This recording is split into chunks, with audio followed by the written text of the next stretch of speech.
بسم اللہ الرحمن الرحیم نحمدہ ونصلی علی رسولہ الکریم اما بعد۔ آج سے انشاءاللہ تعالی ہم یہ کتاب آسان نیکیاں شروع کر رہے ہیں۔ یہ حضرت مفتی محمد تقی عثمانی صاحب دامت برکاتہم کی تصنیف ہے۔ کتاب کی تمہید: الحمدللہ وکفا وسلام علی عبادہ الذین اصطفیٰ۔ اللہ تعالیٰ نے یہ دنیا اس لیے پیدا فرمائی ہے کہ اس کے بندے یہاں رہ کر اپنے نیک اعمال کے ذریعے اپنی آخرت کا سامان کریں اور ایسے کام کریں جن سے اللہ تعالیٰ کی رضامندی اور خوشنودی حاصل ہو۔ لیکن ہم لوگ دنیا کے کاروبار میں لگ کر اپنی زندگی کے اس اصلی مقصد سے غافل ہو رہے ہیں۔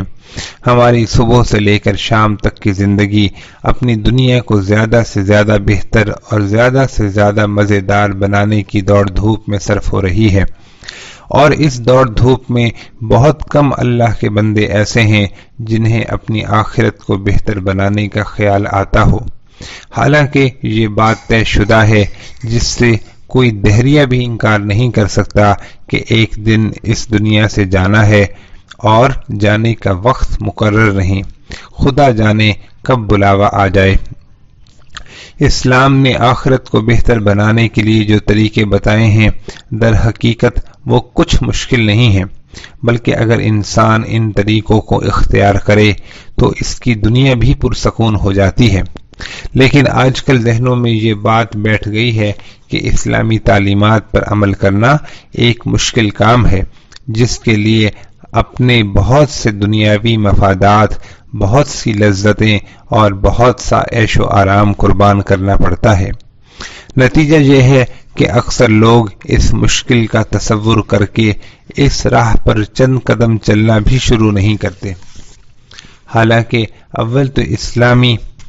احکام اپنی ذات میں مشکل نہیں ہیں، اور جو اللہ کا بندہ ان پر عمل کرنا چاہے اللہ تعالیٰ کی طرف سے اس کی مدد بھی ہوتی ہے اور اس کی دنیا اور آخرت دونوں سنور جاتی ہیں۔ دوسرے اگر بالفرض کسی حکم پر عمل کرنے میں کچھ مشقت یا دشواری بھی ہو تو وہ دشواری آخرت کے ابدی اور سرمدی فائدوں کے مقابلے میں کوئی حقیقت نہیں رکھتی۔ آخر ہر انسان روزی کمانے کے لیے محنت اٹھاتا ہی ہے اور اس محنت کو پسند بھی کرتا ہے، اس لیے کہ معلوم ہے کہ اس کے نتیجے میں روزی ملنے والی ہے۔ اسی طرح اگر اسلامی احکام پر عمل کرنے کے نتیجے میں آخرت کی وہ نعمتیں ملنے والی ہیں جن کا اس وقت ہم تصور بھی نہیں کر سکتے، تو اس عظیم مقصد کے لیے تھوڑی سی مشقت سے کیوں گھبراہٹ ہو۔ تیسری بات یہ ہے کہ اسلامی احکام اور تعلیمات میں سے کچھ تو ایسے ہیں جن پر عمل کرنے میں کچھ تھوڑی بہت محنت کرنی پڑتی ہے، لیکن اللہ تعالیٰ نے بہت سے اعمال ایسے بتائے ہیں کہ جن پر عمل کرنے میں نہ کوئی خاص محنت کرنی پڑتی ہے، نہ بہت سا وقت صرف ہوتا ہے، نہ زیادہ پیسے خرچ ہوتے ہیں، بس ذرا سا دھیان کی بات ہے۔ اگر انسان ذرا دھیان سے کام لے تو کسی خاص محنت یا خرچ کے بغیر اس کے نامہ اعمال میں نیکیوں کا اضافہ ہوتا جاتا ہے، اور اگر انسان ان اعمال کی پابندی کر لے تو انشاءاللہ تعالی بیٹھے بٹھائے آخرت کا بہت سا ذخیرہ جمع کر سکتا ہے۔ نامہ اعمال میں نیکیوں کے اضافے کی آج ہمیں کما حق قدر و قیمت معلوم نہیں، لیکن جس دن یہ آنکھیں بند ہوں گی، اللہ تعالیٰ کے سامنے حاضری ہوگی اور حساب و کتاب کا مرحلہ پیش آئے گا، اس دن پتہ چلے گا کہ ایک چھوٹی سے چھوٹی نیکی کی کیا قیمت ہے۔ وہاں کا سکہ روپیہ پیسہ نہیں ہے، وہاں سونا چاندی کام آنے والا نہیں ہے، وہاں کا سکہ تو یہی نیکیاں ہوں گی، اور یہی سوال ہوگا کہ اپنے دامن میں کتنی نیکیاں لے کر آئے ہو۔ اس وقت اگر دامن خالی ہوا تو حسرت اور ناقابل برداشت حسرت ہوگی کہ ہم نے دنیا میں رہتے ہوئے اپنے نامہ اعمال میں اضافہ کیوں نہ کر لیا،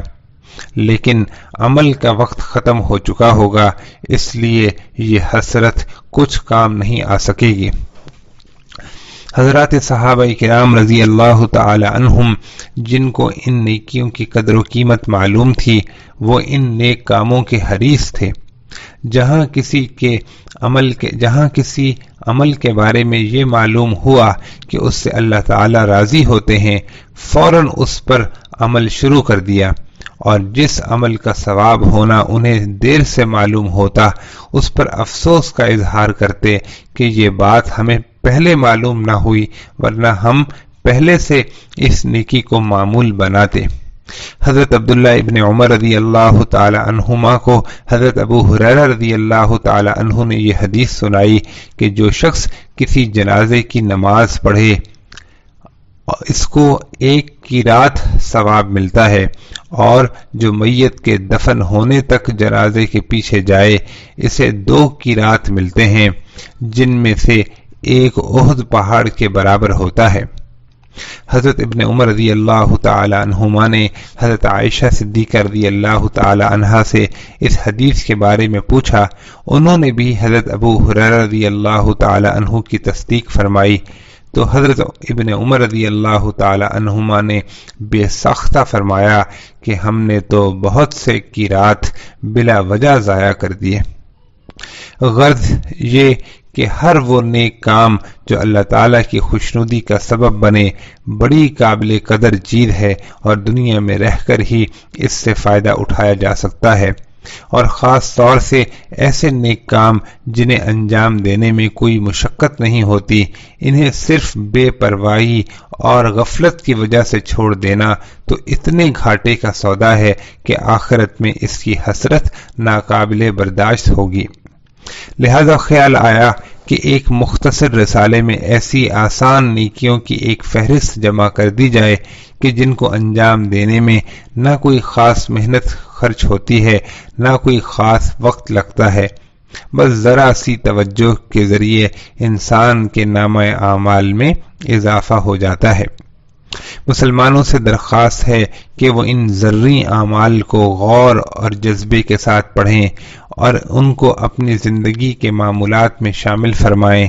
کیا بعید ہے کہ یہی بظاہر چھوٹے چھوٹے اعمال اللہ تعالیٰ کی رحمت سے ہماری زندگی کو اللہ تعالیٰ کی رضا کے مطابق بنا دیں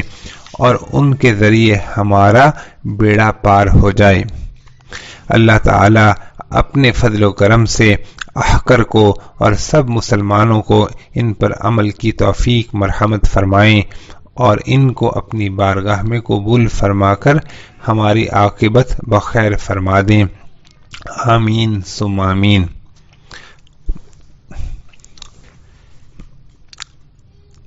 اب کتاب کے موضوعات شروع ہونے سے پہلے عنوان ہے چند ضروری باتیں۔ بسم اللہ الرحمن الرحیم۔ اس کتاب میں ان اعمال کا تذکرہ کیا گیا ہے جن کی انجام دہی میں کوئی خاص مشقت یا محنت اٹھانی نہیں پڑتی، لیکن ان کا اجر و ثواب بہت زیادہ ہے۔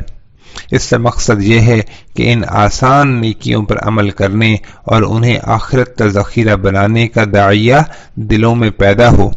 لیکن اس کتاب کو پڑھتے وقت مندرجہ ذیل باتیں ذہن نشین کرنی ضروری ہیں۔ نمبر 1، اس کتاب کا موضوع چونکہ صرف ان نیکیوں کا بیان ہے جو نہایت آسان ہیں اور ہر شخص انہیں کسی خاص مشقت کے بغیر فوراً شروع کر سکتا ہے، اس لیے اس میں فرائض و واجبات اور دوسرے بہت سے ضروری اعمال کا ذکر نہیں ہے۔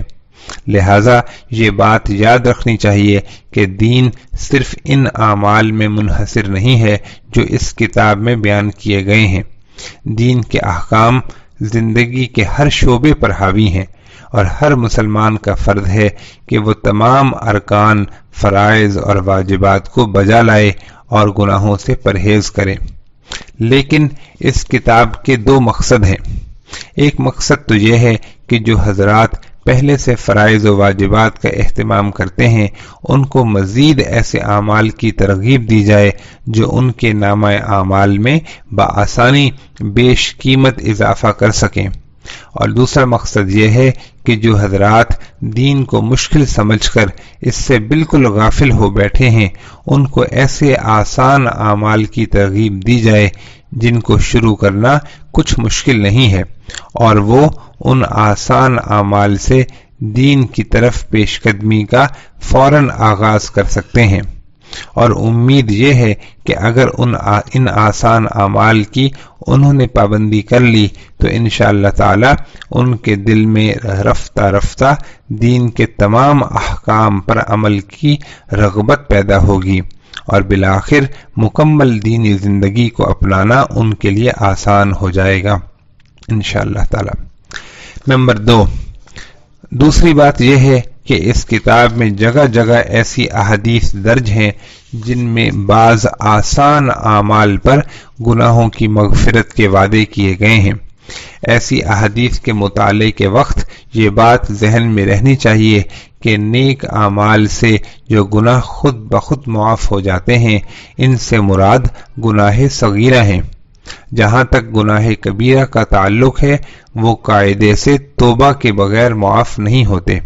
قرآن کریم کا ارشاد ہے ان تجتنبوا کبائر ما تنہون عنہ نکفر عنکم سیئاتکم۔ ترجمہ، اگر تم ان بڑی بڑی چیزوں سے پرہیز کرو جن سے تم کو روکا جاتا ہے تو ہم تمہارے چھوٹے گناہوں کا کفارہ کرتے رہیں گے۔ اسی طرح وہ گناہ جن کا تعلق حقوق العباد سے ہے وہ اس وقت تک معاف نہیں ہوتے جب تک یا تو حقدار کو اس کا حق پہنچا نہ دیا جائے یا حقدار اس کو معاف نہ کر دے۔ لہذا اس کتاب میں مختلف نیکیوں کے تحت جو گناہوں کی معافی کا ذکر ہے اس سے کسی کو یہ غلط فہمی نہیں ہونی چاہیے کہ وہ خواہ کسی قسم کے کتنے ہی گناہ کرتا رہے توبہ کے بغیر بھی چند آسان اعمال کے ذریعے وہ ان کو معاف کراتا رہے گا۔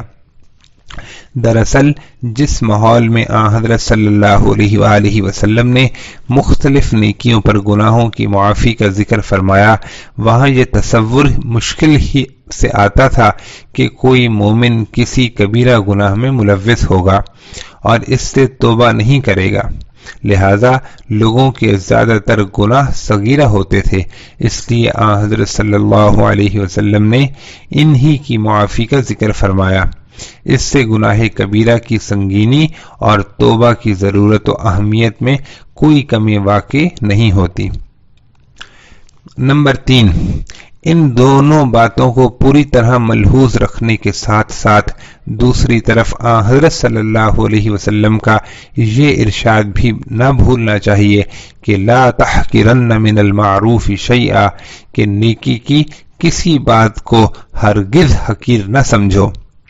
لہذا شیطان کے اس دھوکے میں کبھی نہ آنا چاہیے کہ اگر ہم دین کے بڑے بڑے کام کرنے سے محروم ہیں تو یہ چھوٹی چھوٹی نیکیاں ہمیں کیا فائدہ پہنچا سکیں گی۔ واقعہ یہ ہے کہ نیکی کا کوئی عمل چھوٹا نہیں ہے، اور جس وقت جس نیکی کی توفیق ہو جائے اسے غنیمت سمجھ کر ضرور کر لینا چاہیے۔ کیا بعید ہے کہ اللہ تعالیٰ اس نیکی کو قبول فرما لیں تو اس کی برکت سے ہماری باقی زندگی بھی درست ہو جائے۔ اس جذبے اور اس اعتدال فکر کے ساتھ اس کتاب کا مطالعہ انشاءاللہ مفید ہوگا۔ اللہ تعالیٰ اپنے فضل و کرم سے اپنی بارگاہ میں اس کو قبول فرمائے اور دین کے تمام احکام پر ہم سب کو عمل کرنے کی توفیق عطا فرمائے۔ آمین ثم آمین۔